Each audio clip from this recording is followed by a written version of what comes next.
Good evening, and thank you for joining the Heritage Foundation's TeleTownHall meeting with Senator Jim DeMint of South Carolina and President Reagan's Attorney General, Mr. Edwin Meese, Chairman of the Center for Legal and Judicial Studies at the Heritage Foundation. My name is Robert Alt, Senior Legal Fellow and Deputy Director of the Center for Legal and Judicial Studies, and I'll be moderating tonight's call. Tonight we want to talk to you about the Senate confirmation hearings of President Barack Obama's first Supreme Court nominee, Justice Sonia Sotomayor.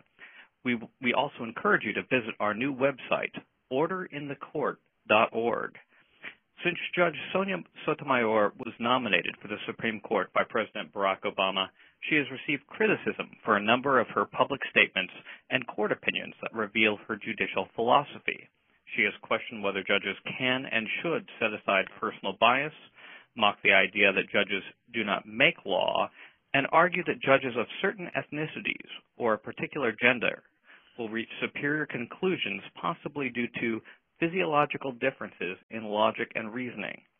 In addition to concerns about her judicial philosophy, serious questions have been raised about Sotomayor's respect for judicial procedure. She has displayed a tendency to completely ignore or bury arguments she disfavors, treating unsettled statutory and constitutional questions as frivolous legal claims that merit no serious discussion. Equally troubling is her approach to constitutional rights. In several cases, she has denied rights that are specifically protected by the Constitution while giving little or no justification. The Senate confirmation hearings for Sonia Sotomayor started yesterday. What we have learned thus far, what should we watch for in the days ahead, and is Judge Sotomayor on her way to becoming the first Hispanic Supreme Court justice in our nation's history? We will explore these issues and more during the next hour. We thank you again for joining the Heritage Foundation for our Teletown Hall. If you want to ask a question, please press 0 and you will be directed to our operator.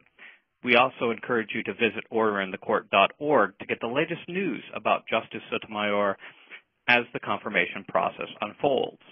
Now I'd like to turn it over to former Attorney General Edwin Meese. Mr. Meese?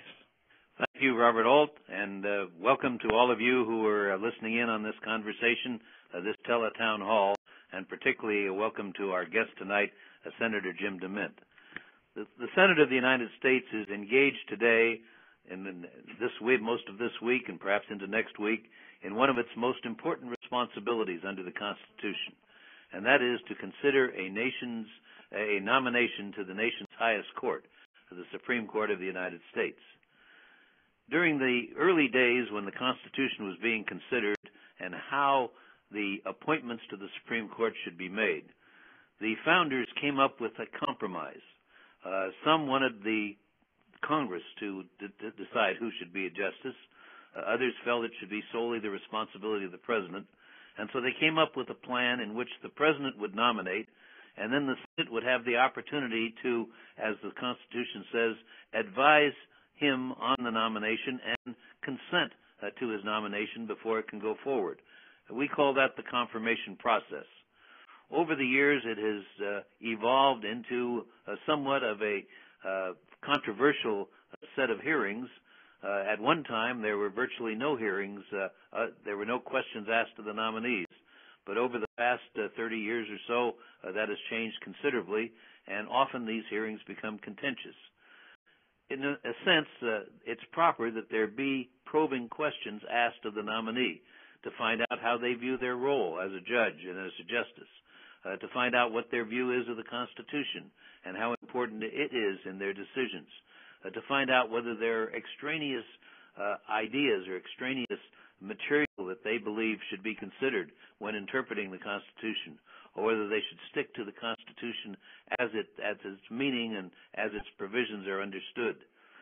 All of these are questions that are now going on as the members of the Senate question this particular nominee. Tonight we have the opportunity to look into both the process and the particular details of this nomination. And so we're particularly pleased to have with us Senator Jim DeMint from South Carolina. Senator DeMint has quickly established himself since his first election in 2004 in the 4 years that he's been in the Senate. as one of the most effective conservative leaders in Washington, D.C.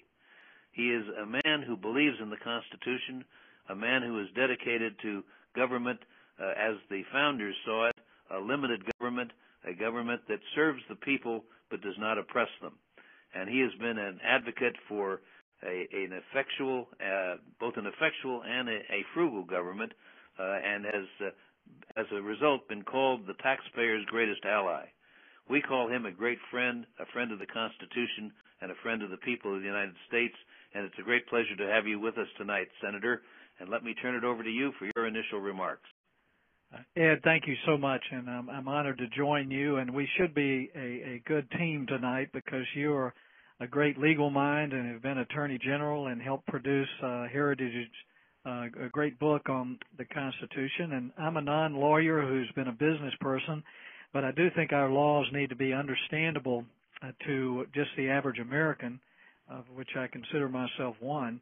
And so maybe you and I together can give a good perspective of what's really happening here with the hearings on Sotomayor. Let me just start with my own perspective, again, one that's not a lawyer. I haven't been a judge, but someone who has been in Congress now for over 10 years. It's clear to me that the Constitution, it should be the foundation of our lawmaking and the guide or the standard that the Supreme Court uses to evaluate the laws that we pass to make sure that they do follow a constitutional standard.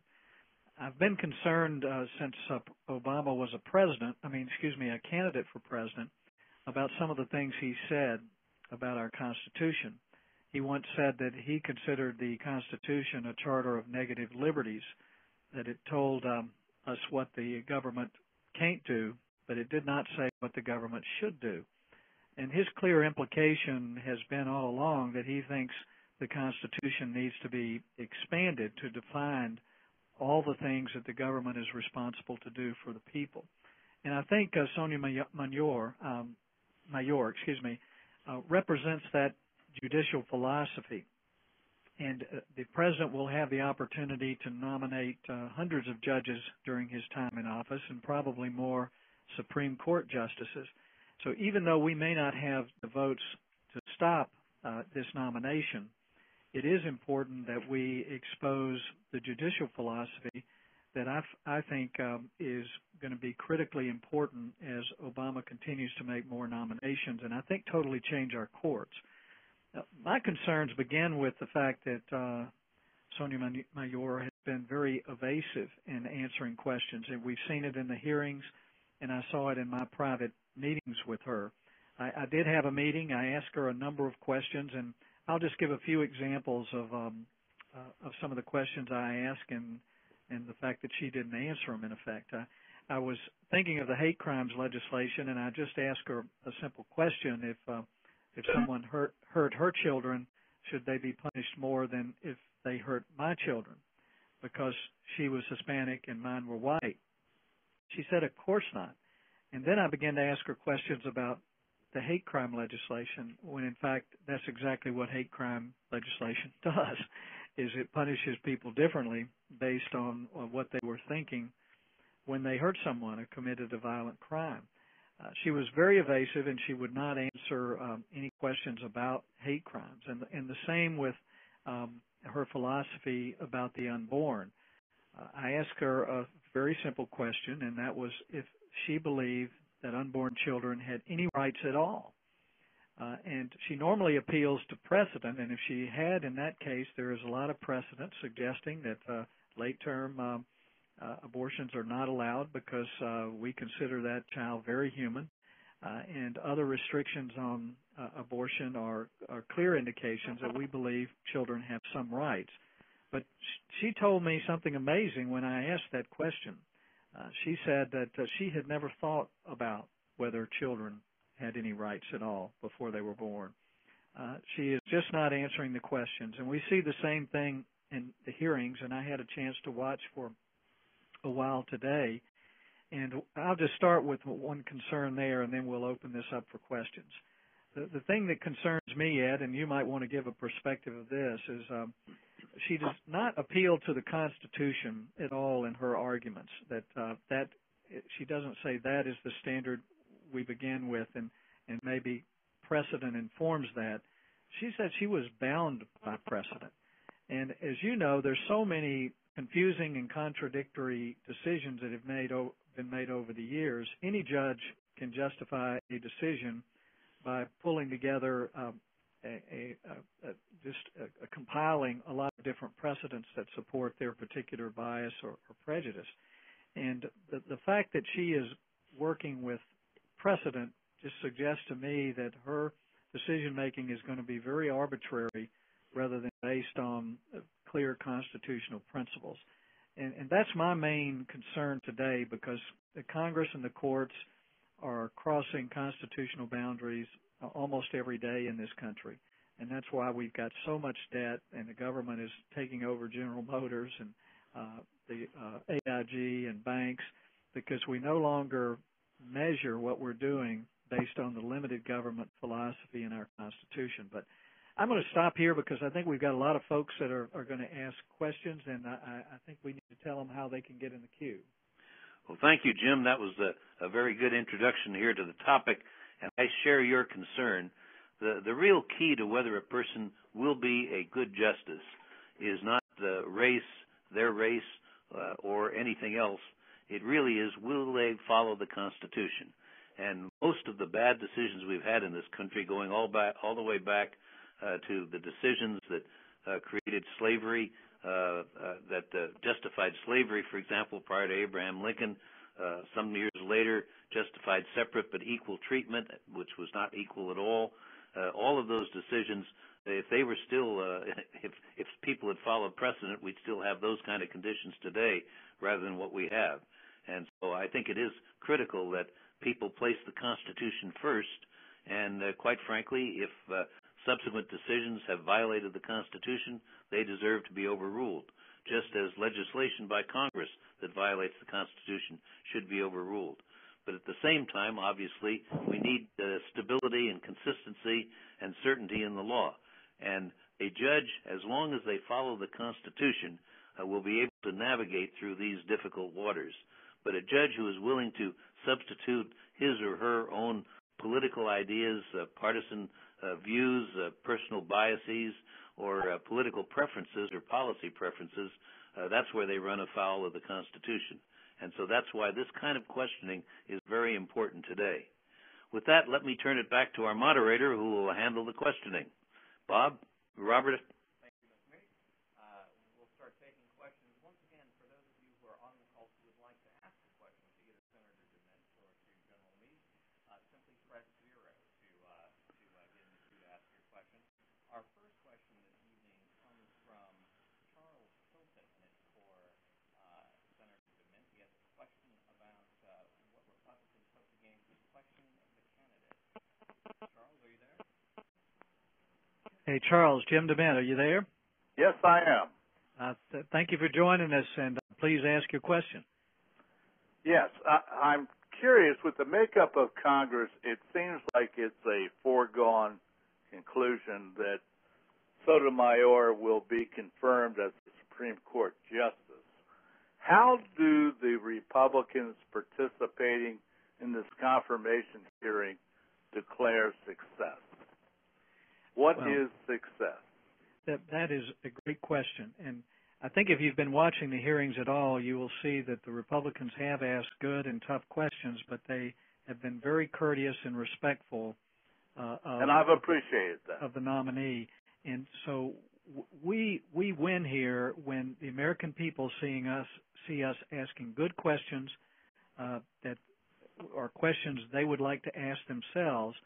And when they begin to understand the difference between a Supreme Court justice who is making law and one who is interpreting the Constitution, we need to begin to raise the antennas across America about what Obama is going to do to our courts. And so, again, we want them to see a very respectful Republican Party, but one that asks the tough questions, that brings out those two key differences in judicial philosophy.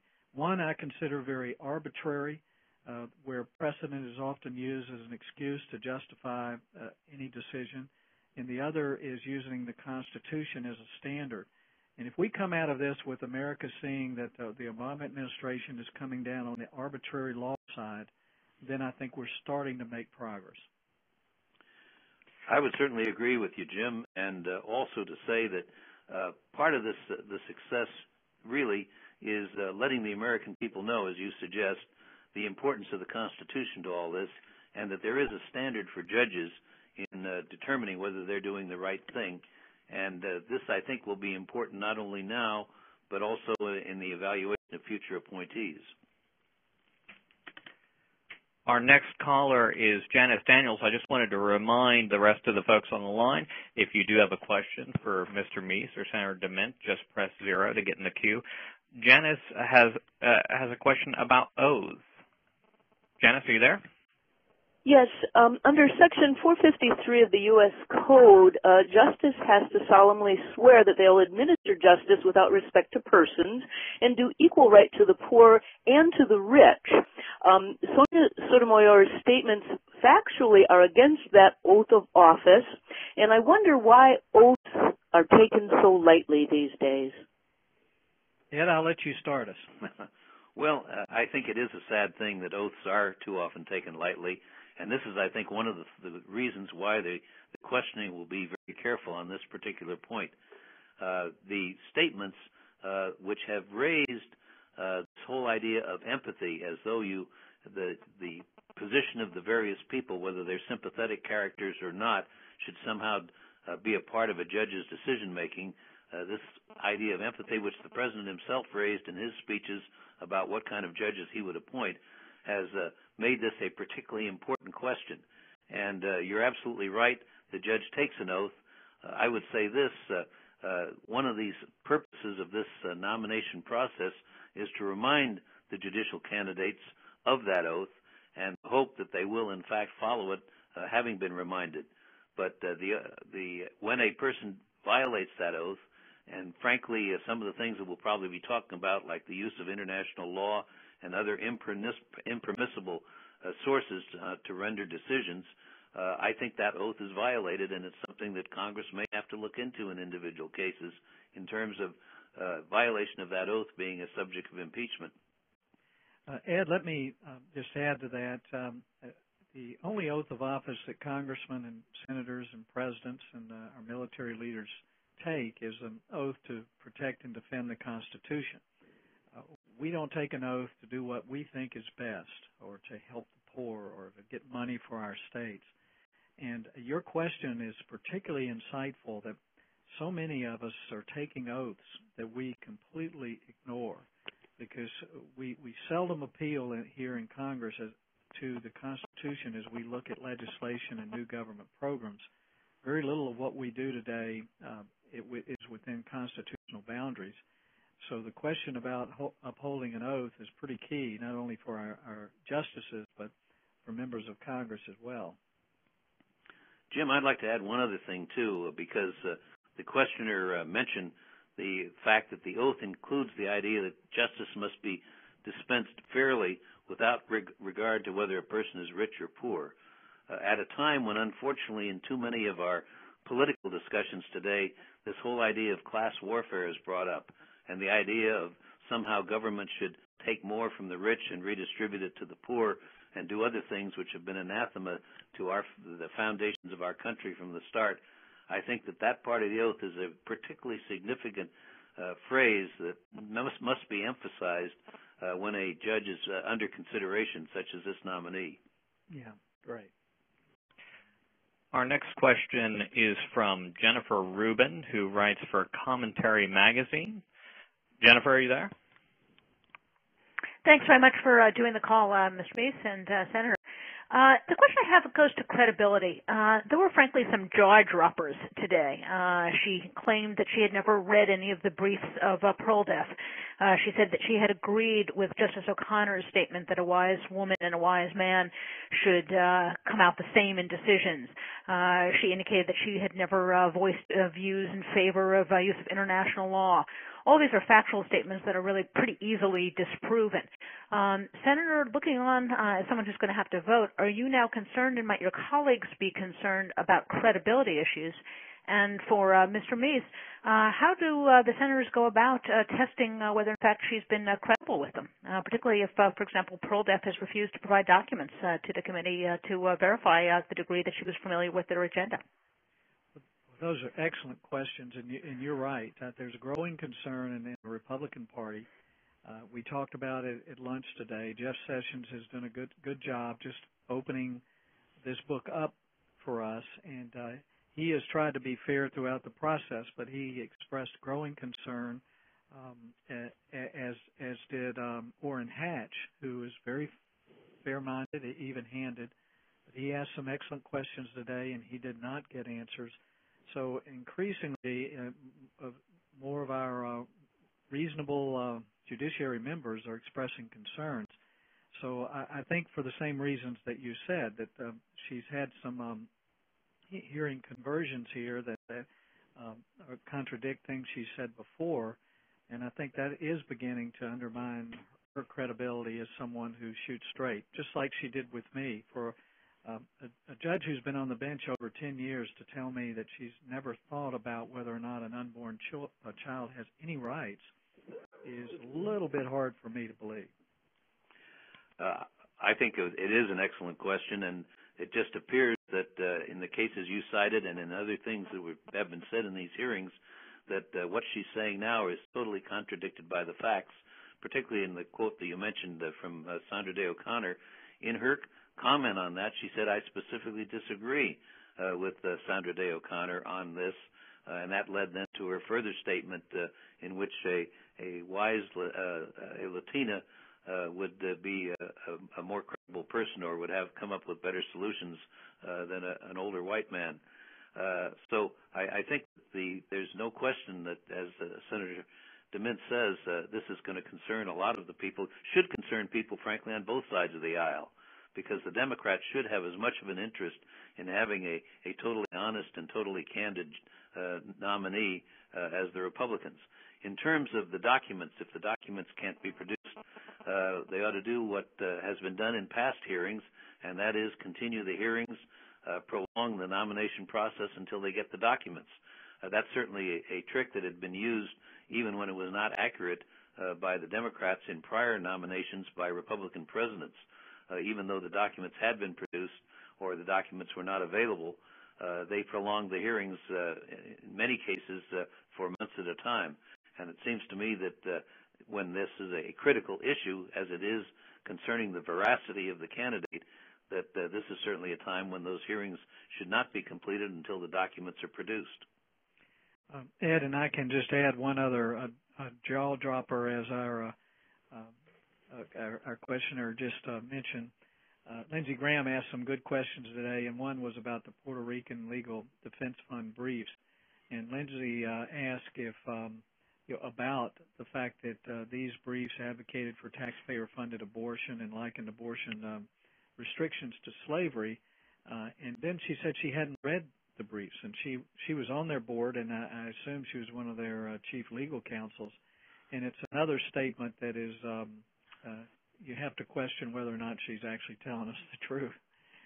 But I guess we probably could go to another questioner here. And I wanted to remind folks once again, if you've got a question, press 0 to get in the queue. I'd also like to remind folks to go to orderinthecourt.org, where you can see a lot more information about what was said at today's hearing and commentary about it. Our next question comes from Mike Tankersley, who asks a question that I think is on a lot of folks' mind. What is it that the public can do about the confirmation hearings? Mike, are you there? Yes, I do appreciate this opportunity. For so many years, I felt like that we were out here alone, and it's good to hear such distinguished gentlemen enunciate the feelings of what I feel are like a lot of the people in the heartland. And is there something that we can do to assist or to bring about a decision that would be pleasing to us. Well, Ed, I'll start this off since I'm kind of in the middle of it here in the Senate. Believe it or not, the calls and emails help a lot, particularly to Democrat senators right now. A real victory for us as Republicans if a few Democrats did not vote for her. I don't think that's going to happen, but even if Democrats were asking harder questions, I know every day we total my calls, and the ones I get, I know exactly how many people call to support her nomination and those who were against it. And I imagine most of the Democrat senators get that same report. So emails and phone calls are pretty important at this time. And even things like letters to the editor in the local paper, these things are picked up by a lot of services that put them on our desk here. And so anything like that just shows America is awake and paying attention is really important right now. I would certainly agree with the senator. All of those things are very important. Also, some of the cable news shows have polls from time to time. I think if people participate in those, calling into radio talk shows also is a very important way. In other words, making your voice known as a citizen, how you feel about this. But I think nothing beats what the senator mentioned, and that is communicating directly with the senators, particularly those in the Democratic Party. All right. I think we have time for one more question for Senator DeMint before he's going to have to leave.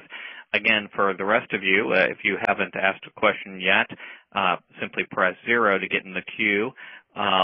This question is from James Bratton. The question is, and he has a question about why judicial temperament isn't more important. James, are you there? Yes, I am. Thank you for the time. I appreciate both of you getting together and doing this. As much of this needs to be exposed as possible. Aside from the fact that her 3 out of 5 majority opinions being overturned by the Supreme Court, now it's 4 out of 6, so she's maintaining her 60% record. I haven't heard a lot brought up today about judicial temperament. In the past, a lack of good temperament has been used as a line of attack against nominees like Robert Bork. I'd like to ask Senator DeMint if there is going to be a line of questioning in the proceedings where her judicial temperament would be exposed. Lawyers that have argued cases before her have called her nasty, angry, a terror on the bench, quote unquote. In a Washington Times article in the June 1st edition, she was analyzed pretty thoroughly. And an evaluation done on her temperament it was done by her peers on the Second U.S. Circuit Court of Appeals. Of the 21 judges evaluated, the same lawyers gave 18 positive or glowing reviews, and 2 judges received mixed. She was the only one to receive decidedly negative comments. So, being that she's the only... I'm Frank. That is an excellent question for me to give to Jeff Sessions. I'm sure he's already thought about that, but the perception that all of us have meeting with her personally, that she has been a very nice and soft-spoken person, very genuine, but we have heard what you've heard, that once she's on the bench, that she displays a certain level of arrogance to those around her, and we do need to make sure that there's a line of questioning that hits specifically at that and gives some clear references of those who have pointed out that problem. So I'm glad you mentioned that. That was not in my thinking right now, and I need to make sure that that's on Jeff Sessions' list. Well, I've been told that Senator DeMint has been kind enough to give us a few more minutes of his time, so we'll go ahead and take another question. Again, if you're not in the queue, you can press 0 to join, and I would also encourage you to check out orderinthecourt.org for more information on the confirmation hearings. Our next caller is Tallulah Starr, and she has a question about Sotomayor and rights for the unborn. Tallulah, are you there? Hi. Thanks so much for holding this. I appreciate all of you.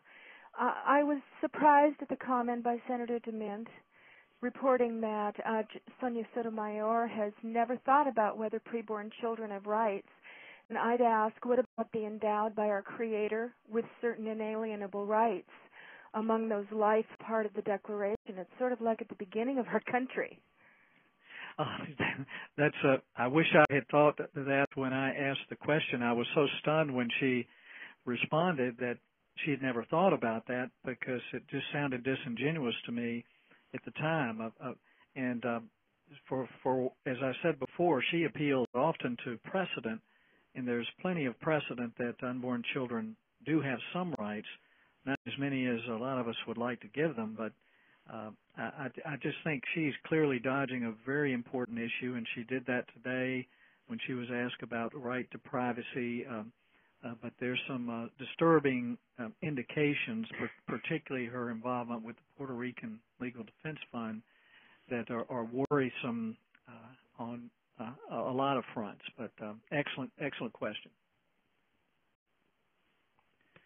Our next question is from Jack, and he's got concerns about Sotomayor's Second Amendment views. Once again, if you're listening and you wish to ask a question, please press 0. Jack, are you there? Hi. Many thanks to the Heritage for putting this together. It's a real honor, Mr. Meese and Senator DeMint, to be able to speak with you.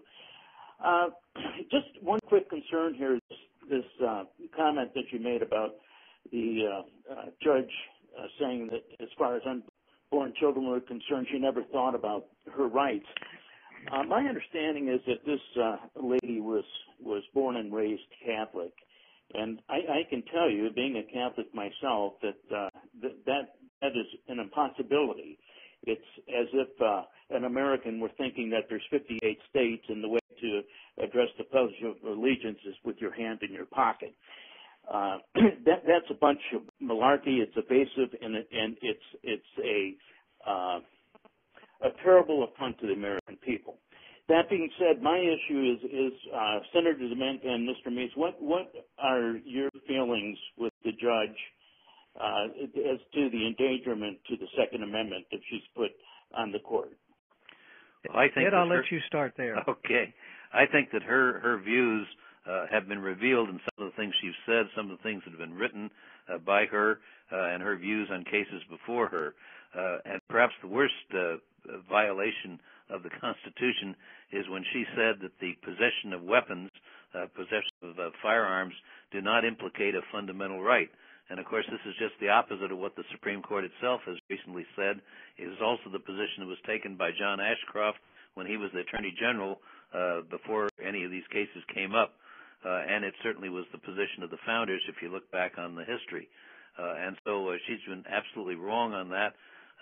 There are those who are trying to say, well, the Washington, D.C. is different from the states, but if it's a fundamental right, it applies just as much to the states as it does to the federal enclave here in Washington, D.C.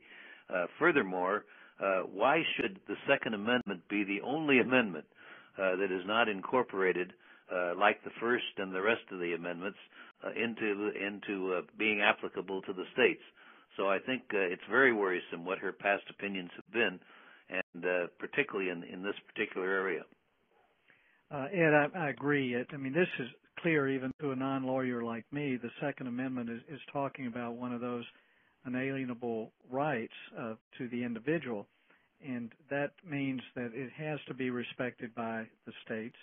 And for her to suggest that this Constitution somehow can be changed at the state and local level is not consistent with other things she's talking about. So she's throwing a real monkey wrench into any kind of logical interpretation of the Second Amendment. Orrin Hatch did a great job asking her questions today, and I suspect that he'll be back with more of that because he did not get a straight answer on anything he asked.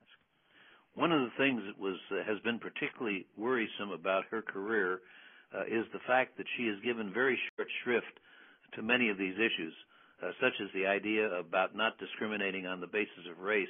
In the New Haven firefighters case, it was not only the fact that she was made the wrong decision in that case, was on the wrong side, and then opposed having it handled in en banc by the entire circuit there, Second Circuit. But beyond that, the order that she and her panel gave was just a few lines. Here was a very fundamental issue of fairness and equality under the law, and they passed it off with a short paragraph, not even paying attention to dissecting the legal issues that were involved. For this, it was interestingly enough that she was criticized, and the opinion was criticized by all 9 justices of the Supreme Court when they overturned her decision. We have some more questions coming up, but once again, if you have a question that you haven't asked yet, you can press 0 to join. Also, please do check out orderinthecourt.org, where you can see more commentary as well as some original source documents about Sotomayor, including several of her more controversial cases and speeches. Right now, we're joined by John, who has a question about how it is that we could get the government to live within the Constitution. John, are you still with us? Yes. My question would be, how do we get the federal courts, the Congress, and the executive branch to operate within the limit of the Constitution? And does the Constitution need to be amended to correct the problems with the power grabs and abuses by the branches of the federal government? Ed, would you like me to make a comment and then you can give the expert opinion there? I'm afraid Congress is going to keep operating outside the bounds of the Constitution until the American people stand up and say enough's enough. I mean, we're seeing it now, particularly on the takeovers of industries, the socialization of health care. I think Congress is going to keep trying to appeal to different interest groups by getting the government to do more and more unless the American people stand up. As they're starting to do at the tea parties around the country, people of all parties are just starting to ask what is going on, and more people are asking me, what can they do to help? And right now, I think the majority here in Congress think that the American people are either stupid or they're asleep. But when Americans start to wake up and go to these tea parties and maybe call an email or demonstrate in front of a senator's office back in the state, it starts to get people's attention. And I think that's what we need more than anything else. And that's why a lot of Heritage's new projects that are reaching out to grassroots people all over the country about the principles of freedom are so important. If we can tell American people how freedom really works in every area of their lives and how these socialistic ideas have failed so many times in the past, I think we can get more Americans engaged in just bridling Congress, that we're going to continue to try to win votes by spending more of taxpayer money unless people stand up and say no. I certainly agree with you, Senator, and one of the things that's very important, I think, is to recognize that I believe the country's in greater danger today from being corroded from within, and that our way of life is being threatened by, as you point out, these socialistic ideas, the increase in power of the federal government, the threat to increase taxes, in some cases up to 60% of income, which would make us look like some of the welfare states of Europe. We are in real danger today. Now, the court has always been the bulwark that the founders had in mind to protect the Constitution. The other branches have an equal responsibility to do it, but the idea was that the Supreme Court should make sure that the Constitution was followed by the other two branches. And that's why it is so important that we get justices on the Supreme Court who believe in the Constitution as it reads and as the full meaning and understanding of the Constitution, and that not allow Congress or the executive branch to accrete power to itself and at the expense of the people. So this is a constitutional issue. The people need to understand the importance of it. One of the things, and I thank you for your comments about Heritage, Senator, one of the things that we have been doing is distributing copies of the Constitution, almost 1 million copies so far, and it's important that people read the Constitution and understand what it says so that they will be aware. I was disappointed in the last presidential campaign that this issue of the Constitution, the importance of justices on the Supreme Court who believed in and followed the Constitution, was not really a major part of the campaign dialogue. And I think it's important that people make sure in the future that both in the congressional campaigns and the presidential campaigns, that this matter of, first of all, following the Constitution by the elected bodies, and secondly, making sure that presidents nominate people who will, in fact, use the Constitution to protect the rights of the people. Our next caller has a question about international law. Susanna McNeil. Again, if you'd like to join the caller queue and ask a question, press 0. Susanna, are you there? Yes. Hi. Thank you to all of you for this wonderful opportunity. There are so many questions one would want to ask Judge Sotomayor, but the one that I would like to see someone address is, how does she square the concept of U.S.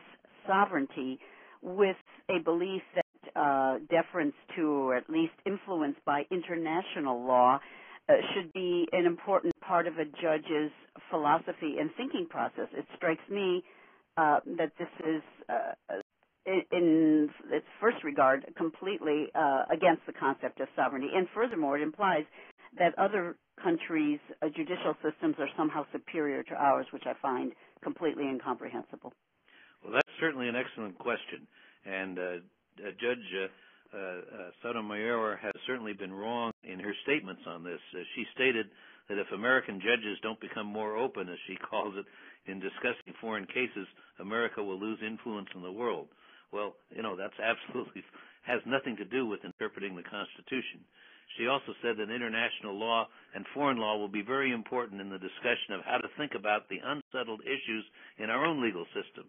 Well, the issues in our legal system should always derive from what the Constitution says, and there is no basis whatsoever to use foreign law, foreign cases, foreign practices to interpret the Constitution, because it should be interpreted on the basis of what it says, and not what some foreign idea might be. Now, we may be able to learn from foreign countries, but if we do, that should be done by the Congress to interpret foreign ideas and perhaps, if they're worthwhile, use them as the basis for changing some of our laws. But it's not the job of the court either to change the laws or to utilize foreign law or foreign ideas in interpreting the Constitution of the United States. Ed, I don't think any Republicans have asked about foreign law yet, but I'm sure they will, because there's plenty in her writings that suggest that she is going to look at foreign precedent as well as precedent here in this country before she's going to look at the standards of the Constitution to make her judgments.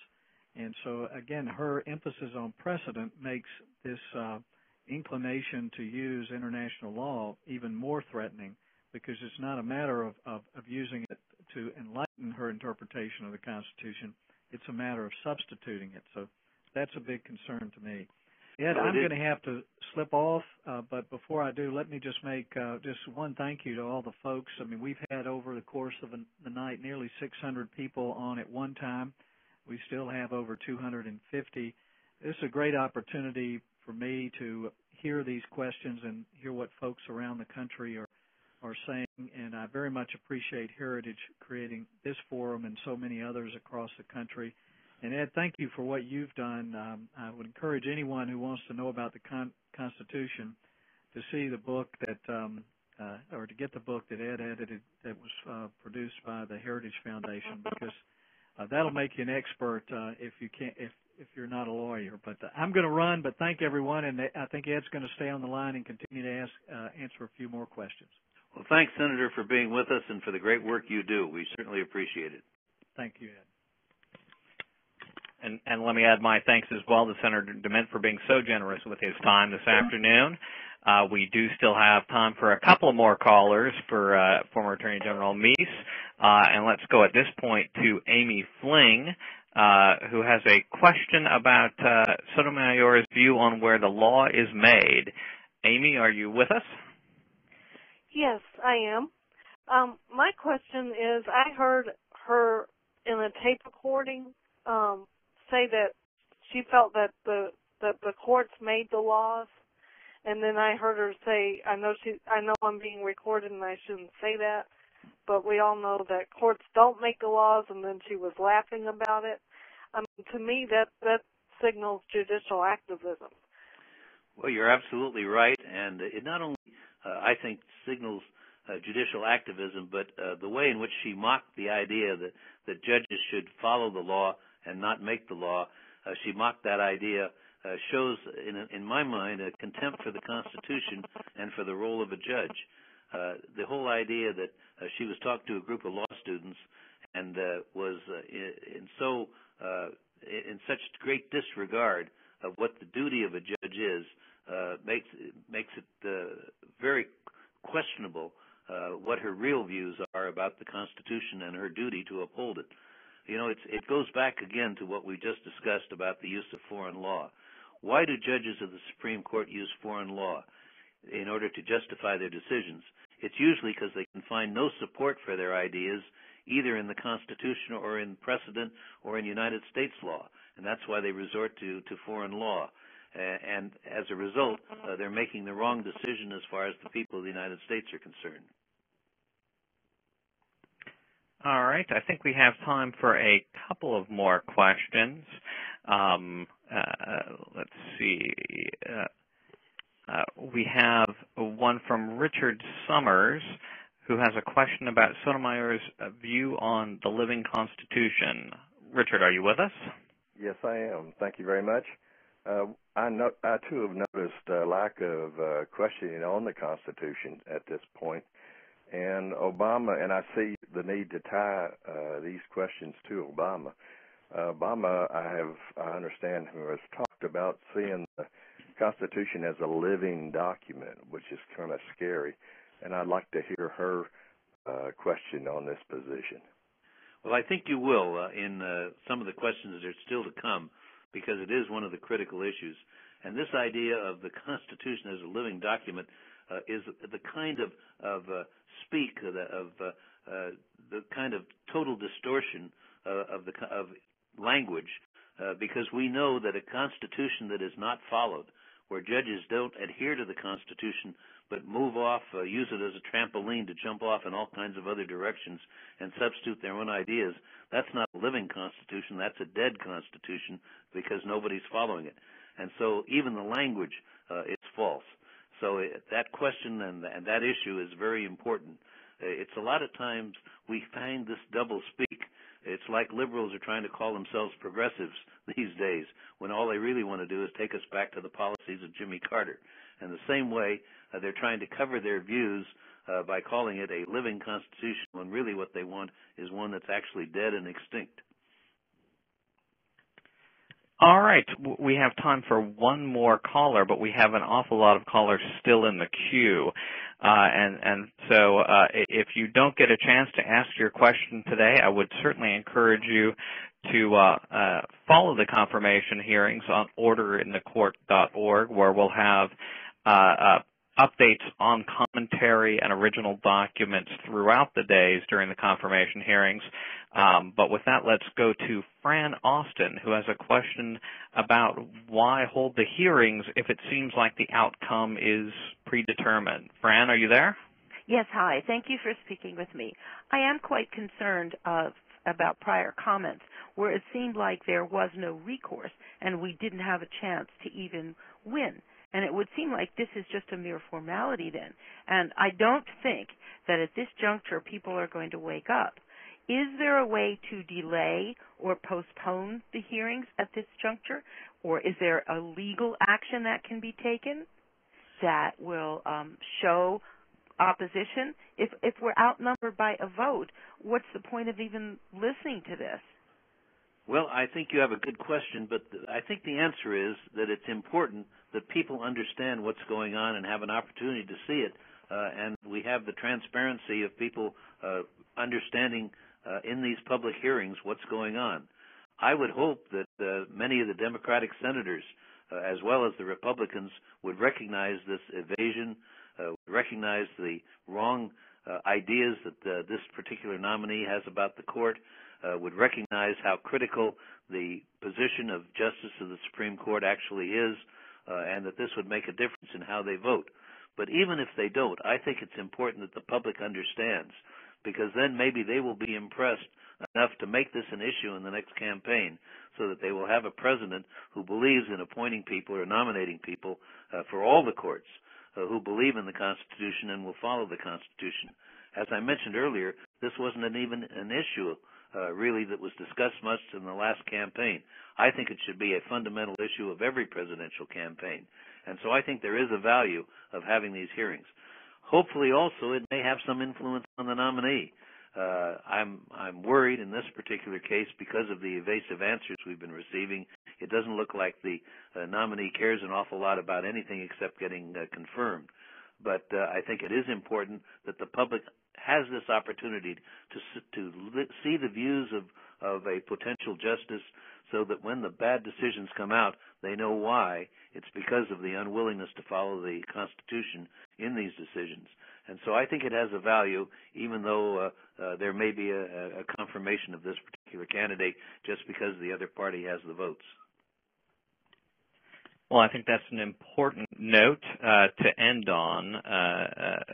Obviously, whether Sotomayor gets approved or not, important questions need to be asked, and it provides a teaching moment not for members in the Senate, for members of the public, and reminds us of the importance of the court in general. But also, once again, it's not over till it's over. We'll see what happens throughout these confirmation hearings. At this point, we're now going to conclude tonight's TeleTownHall meeting. I would like to thank Senator Jim DeMint and Ed Meese for their participation in tonight's discussion about the Senate confirmation hearings for Justice Sotomayor. I also encourage you to visit orderinthecourt.org to get the latest news about Justice Sotomayor as the confirmation process unfolds. Thank you for participating in tonight's TeleTownHall meeting. We look forward to speaking with you about this and other important issues. Thank you, and good night.